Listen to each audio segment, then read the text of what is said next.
acontecer electoral a la semana. ¿Qué tal? Les doy la bienvenida a Entérate este lunes 4 de julio de 2022. Mi nombre es Adriana Montiel y me da mucho gusto, como siempre, que nos acompañen en un recorrido más por las actividades más relevantes del INE durante la semana. Saludo con mucho gusto a Juan Carlos Maldonado. Hola Adriana, es un gusto que nos acompañen para conocer la información del quehacer electoral más relevante. A continuación, estas son las noticias.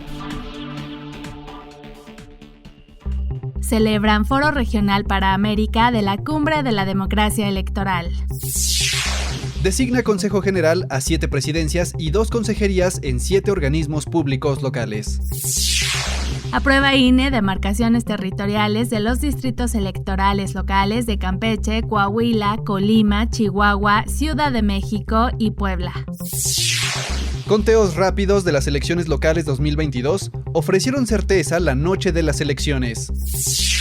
La consejera Adriana Favela presentó los resultados de la Consulta Infantil y Juvenil 2021 en el Congreso de la Ciudad de México.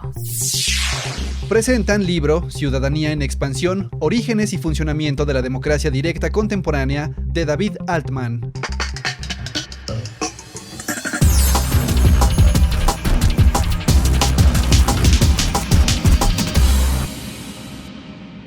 Del 28 al 30 de junio, el INE y organismos electorales llevaron a cabo el Foro Regional para América como parte de las actividades de la Cumbre de la Democracia Electoral, en el que expertas y expertos reflexionaron sobre la democracia representativa, el papel de los organismos electorales en la presentación del orden democrático, la libertad de expresión, los avances de la agenda político-electoral, la paridad y violencia política de género, así como sobre la integridad electoral. Al hablar sobre el papel de los organismos electorales en la preservación del orden democrático y las amenazas a su independencia, el consejero presidente del INE, Lorenzo Córdoba, señaló que la independencia y autonomía de los órganos electorales es indispensable al ser garantes del ejercicio de los derechos políticos. Y me parece que hay 3 grandes ejes sobre los que deberíamos empujar esta defensa. El primero es la necesidad de reinventar las capacidades de comunicación de los órganos electorales. En segundo lugar, empujar la deliberación pública más allá de los mecanismos de democracia directa y las tentaciones plebiscitarias. Me parece que la deliberación pública es la única manera de lograr involucrar a la ciudadanía, es decir, a los verdaderos protagonistas de los sistemas democráticos en la defensa de su institucionalidad democrática. Y por otro lado, empujar, todos los esfuerzos que hoy se están delineando para, promover lo que se conoce como una ciudadanía digital en clave democrática, habida cuenta que el ecosistema informativo en donde las redes sociales tienen un nivel privilegiado, me parece que es ya insoslayable e ineludible. Al dictar la conferencia magistral Reflexiones sobre el estado de la democracia en perspectiva global, Luis Guillermo Solís, expresidente de Costa Rica, subrayó que la democracia requiere un cuidado especial, por lo que consideró que las políticas y políticos de América Latina tienen que asumir un papel relevante. Las democracias son frágiles precisamente porque para que funcionen tienen que tener instituciones sobre las que se sustenten y la confianza y la credibilidad que la gente les da. Creo que es importante, es obligatorio que las democracias se acompañen, que se cuiden mutuamente, que se faciliten mecanismos de apoyo. Los ataques que están sufriendo las democracias vienen de muchos lugares y la defensa también, creo, debe ser colectiva. Y hay, afortunadamente en América Latina, normativa que lo permite y que hay que apoyarla, es decir, hay que revivirla y hay que ponerla a utilizar. Al participar en la sesión sobre paridad y violencia política de género, la consejera Claudia Zavala indicó que los cambios en el ámbito electoral en materia de género requieren de convicción, voluntad política y de un inquebrantable compromiso institucional. En una realidad en la que parece que las mujeres y sus derechos no importan, en la cual se toleran y disminuyen los micromachismos y los ataques frontales a las mujeres, es imprescindible que todas las autoridades del Estado mexicano sigan impulsando acciones que nos protejan, sin retrocesos y reconociendo que los avances y logros son conquistas que no admiten regresión, solo paso hacia adelante. Los próximos foros regionales se llevarán a cabo en la primera quincena de julio en Asia, el 25 y 26 de julio en África y el 24 y 25 de agosto en el norte de África y Medio Oriente, mientras que la cumbre global se realizará en septiembre. En sesión extraordinaria del 30 de junio, el Consejo General del INE designó a 9 consejeras y consejeros electorales en 7 organismos públicos locales. Se trata de las presidencias en los institutos electorales de Baja California Sur, Estado de México, Hidalgo, Nuevo León, Querétaro, Tabasco y Veracruz, y consejerías en Hidalgo y Veracruz. La consejera Dania Rabel explicó que en 6 cargos las convocatorias fueron exclusivas para mujeres. Por lo que muchos organismos públicos locales tendrán por primera vez una presidenta dirigiendo el rumbo institucional electoral de sus respectivas entidades. De concretarse estas designaciones, contaríamos con más del 50% de las presidencias ocupadas por mujeres. El consejero presidente Lorenzo Córdoba destacó que las personas designadas deben apegarse a los principios de la función electoral y señaló que al hacer bien su trabajo, contribuirán a la defensa del sistema electoral. La mejor manera de defender al sistema electoral, y ellos hoy forman parte, se incorporarán a la trinchera de defensa del sistema electoral que hoy tenemos, es haciendo bien nuestro trabajo como lo hemos venido haciendo. Ahí están los resultados. Hay que mejorarlo, sin duda, pero hay que seguir defendiendo la casa común que hoy tenemos. Al aprobar las demarcaciones territoriales de los distritos electorales locales de Campeche, Coahuila, Colima, Chihuahua, Ciudad de México y Puebla, el consejero presidente señaló la relevancia de estos trabajos para mantener actualizada la geografía electoral del país y el equilibrio poblacional en favor de la representación. Han sido meses de reuniones y discusiones técnicas, así como de consultas a las comunidades de nuestros pueblos originarios de nuestro país y que constituyen uno de los trabajos técnicos más relevantes para garantizar la equidad en las contiendas y cumplir el principio democrático de un ciudadano, un voto, es decir, de un equilibrio que se traduzca en la representación política. El consejero Ciro Murayama dijo que con estos trabajos se incluyen 134 distritos locales en beneficio del ejercicio del derecho a la representación de más de 24 millones de personas en estas entidades y señaló que aumentó el número de distritos indígenas en 2 de ellas. En Campeche pasa de 3 a 13 y en Puebla de 4 a 7. Así que le estamos dando la bienvenida a 13 nuevos distritos indígenas que fortalecerán la posibilidad de representación.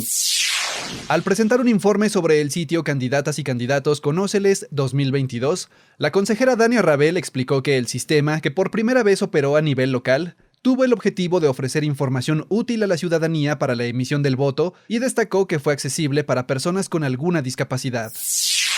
La ciudadanía tuvo un abanico de opciones que iban desde hacer más grandes o pequeños los recursos visuales o herramientas de compatibilidad de pantalla, hasta recursos muy específicos. Tuvieron las mismas oportunidades de conocer de primera mano la información de las candidaturas. Estas también son acciones de inclusión y no discriminación que implementamos desde el INE para que todas y todos tengamos la oportunidad de emitir un voto informado.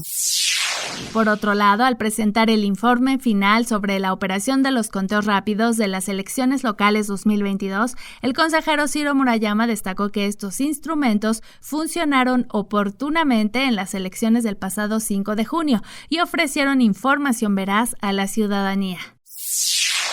Se trata de una sana costumbre democrática, de plena transparencia, de máxima publicidad, que contribuye a la certeza en nuestros procesos electorales. El consejero presidente destacó la utilidad y pertinencia de los conteos rápidos en el país.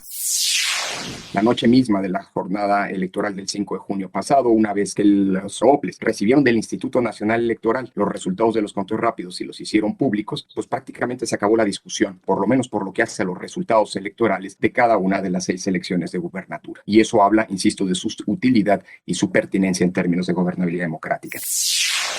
En la sesión, al aprobar el plan de trabajo para el voto de las y los mexicanos desde el extranjero en las elecciones de 2023 en el Estado de México y Coahuila, la consejera Carla Humphrey destacó que por primera vez el próximo año se implementará el voto electrónico presencial, además de los votos postal y por internet. El nuevo reto que tenemos ahora como institución con el voto presencial en el extranjero, en sedes diplomáticas, que ya se aprobaron 4 de ellas para poder realizar esta prueba piloto y que me parece un ejercicio que arrojará datos interesantes para poder ver hacia dónde va el futuro de la votación desde el exterior. Y al presentar un informe sobre las actividades de organización de la revocación de mandato del pasado 10 de abril, la consejera Carla Humphrey destacó que a pesar de los recortes presupuestales, la puesta en marcha de este ejercicio inédito en el país fue exitosa.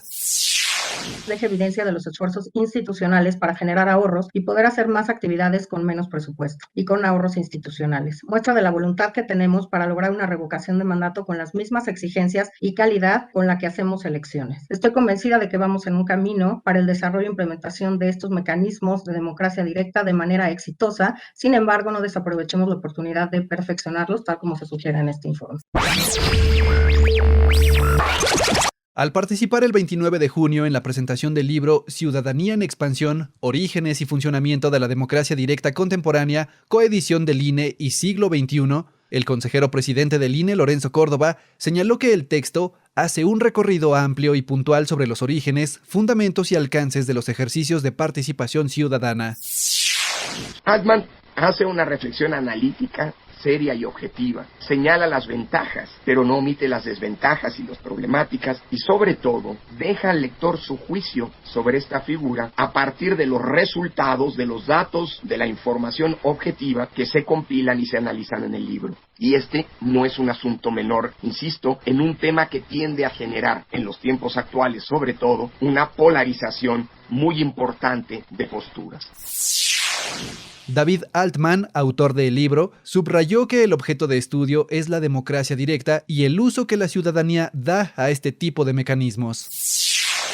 El primer apartado es sobre los orígenes de la democracia, ¿no? De la democracia directa. La segunda parte del libro se refiere y se concentra en la performance, en el funcionamiento contemporáneo. Y la tercera parte del libro, reforma. Yo soy 100% consciente, y creo que la literatura es 100% consciente, de que esto no es una bala de plata. Esto es un grupo de instituciones que, como toda institución, puede ser muy razonablemente usada, pero también muy abusada. Entonces, ¿cómo logramos mejorar algunas de las debilidades de la democracia directa? En otra información, la semana pasada, la consejera Adriana Favela presentó los resultados de la Consulta Infantil y Juvenil 2021 en el Congreso de la Ciudad de México, en donde señaló que de manera conjunta y coordinada, los gobiernos, legislaturas e instituciones del Estado mexicano deben diseñar nuevas políticas públicas que atiendan las problemáticas particulares que aquejan a niñas, niños y adolescentes. Ya tenemos los datos porque nuestras niñas y niños y adolescentes ya se expresaron. ¿Qué sigue? ¿Qué vamos a hacer? Pues la respuesta es obvia. Debemos de actuar de manera conjunta y coordinada los padres, madres, las familias, la sociedad, los gobiernos, las personas legisladoras y las instituciones del Estado mexicano, porque esa es nuestra responsabilidad como adultos. Debemos diseñar nuevas políticas públicas o mejorar las que ya tenemos para que sean más eficaces, para generar soluciones que atiendan las problemáticas particulares que aquejan a las niñas, niños y adolescentes para garantizarles una mejor calidad de vida. También es muy importante la sensibilización para poder hacer campañas que nos muestren cuáles son los problemas y también buscar las soluciones. La consejera habló de las acciones que el INE realiza a partir de las opiniones que niñas, niños y adolescentes expresaron en la 9ª edición de la consulta. Firmamos un convenio donde los partidos políticos nacionales se comprometieron a tomar en cuenta estos resultados de la consulta infantil y juvenil 2021. Además, el INE también va a generar una serie de reuniones donde podemos participar todas las personas, pero la intención y lo más importante es escuchar a las niñas, niños y a los adolescentes.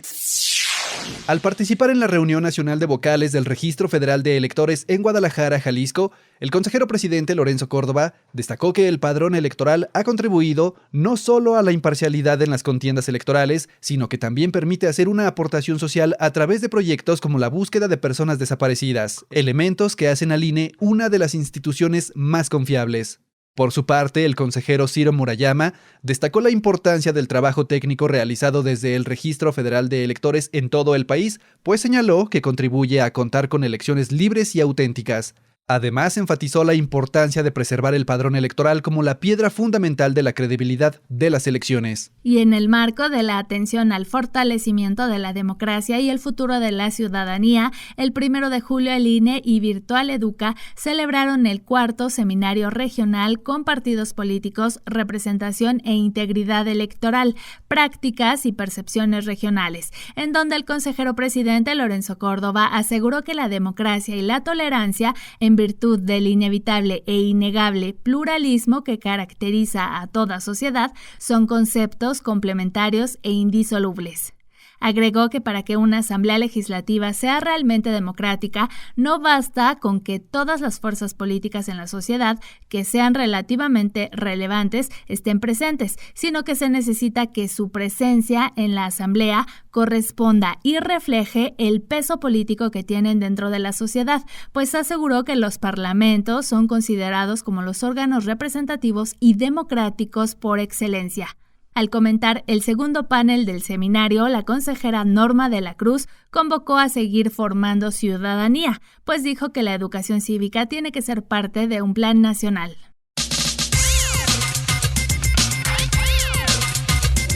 Entérate. La Sala Superior del Tribunal Electoral del Poder Judicial de la Federación confirmó el acuerdo de la Unidad Técnica de lo Contencioso Electoral del INE, a través del que solicitó a la jefa de gobierno de la Ciudad de México información relacionada con presuntos actos anticipados de precampaña y campaña respecto al proceso electoral 2023-2024 para la renovación de la presidencia. Además, la Sala Superior determinó que el INE no puede condicionar a la disponibilidad presupuestaria la auditoría del sistema de voto electrónico desde el extranjero. Esto luego de que el instituto modificara el reglamento de elecciones ante el recorte realizado por la Cámara de Diputados en el presupuesto de este año. La Sala estimó que el INE debe auditar cada una de las etapas del sistema, por lo que ordenó modificar el acuerdo y los lineamientos. La Sala Superior determinó que la Comisión Permanente del Congreso de la Unión debe tener una integración proporcional y plural y ordenó su modificación en un plazo no mayor a 72 horas. Magistradas y magistrados estimaron que debe estar integrada conforme al principio de máxima representación efectiva con base en los criterios de proporcionalidad y pluralidad.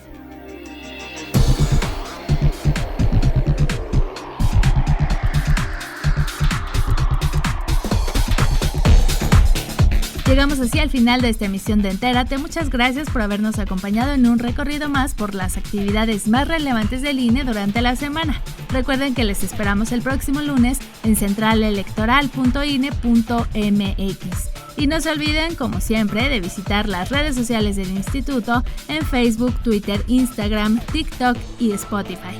Muchas gracias, Juan Carlos. Gracias, Adriana, y gracias a ustedes por acompañarnos. Recuerden que también pueden visitar el canal oficial del INE en YouTube, INE TV, en donde encontrarán transmisiones en vivo, cápsulas, firmas de convenios, entrevistas, sesiones del Consejo General y mucho más. Hasta la próxima semana.